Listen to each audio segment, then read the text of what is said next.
Kasi 'di ba isa rin 'yan sa form of love.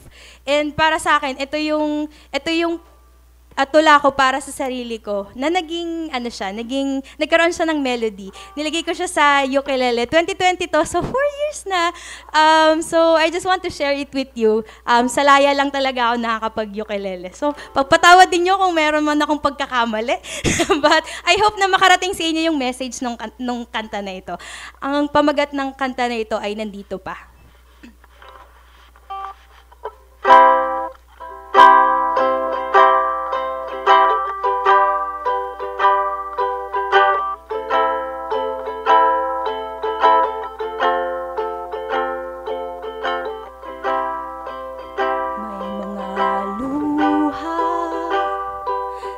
Sana'y matuyo na lamang.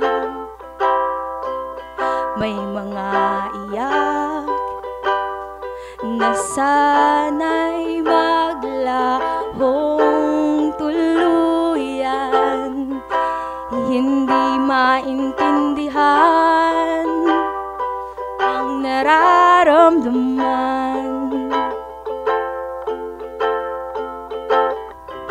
Maari bang tuldukan?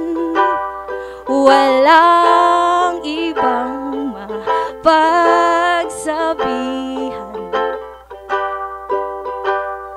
Susuko na lang ba? Wag naman sana, dahil may oras para sa ating lahat.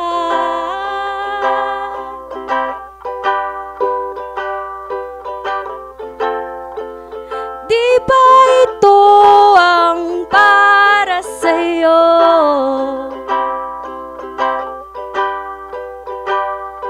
Kaya ilaan ang oras sa paglikha.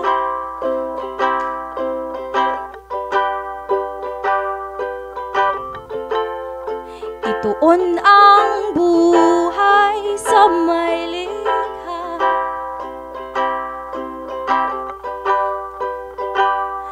Kaya pasalamatang nandito pa.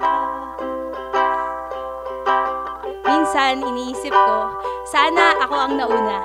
Na sana nandito ka pa, na sana alam nila na hindi sa lahat ng pagkakataon ay okay ka. Pero hindi ibig sabihin nun na hindi ka na lumalaban pa. Sana alam nila na minsan ng tangis, tahimik na sumisigaw, palihim na inaalam kung hanggang saan ang kinakaya mo. Sana alam nila na hindi ka naman talaga magaling. Pinipilit mo lang dahil kailangan mong gawin. Sana alam nila na ikaw ang unang nagtataka sa tuwing pinupuri ka nila. Sana alam nila na kailangan mo rin ng tulong, pero hindi mo alam kung paano humingi ng tulong dahil katulad ka rin nila na nanghihingi ng tulong. Sana alam nila na nandito ka sa Dream Club Cafe dahil mahal mo ang sining mo kahit marami kang pagdududa. Sana alam nila.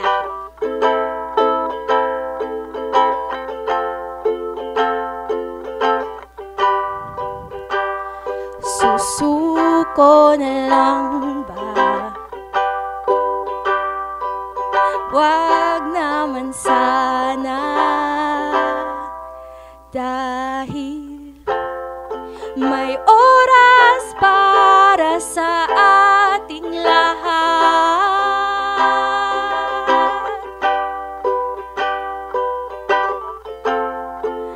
Di ba ito ang para sa'yo?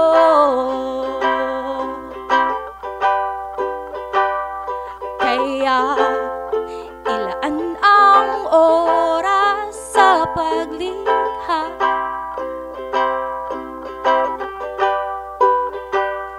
Kaya ituon ang buhay sa may likha.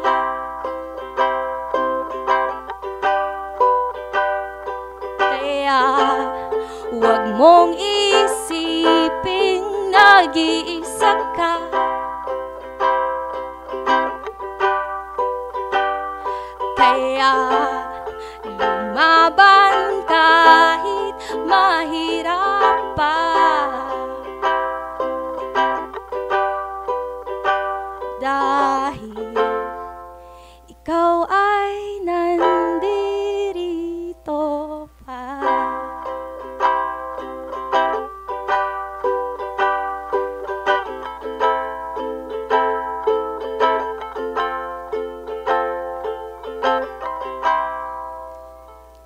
salamat po. Muli ako po si Bianca Bonifacio. Thank you and congratulations sa lahat ng mga artists.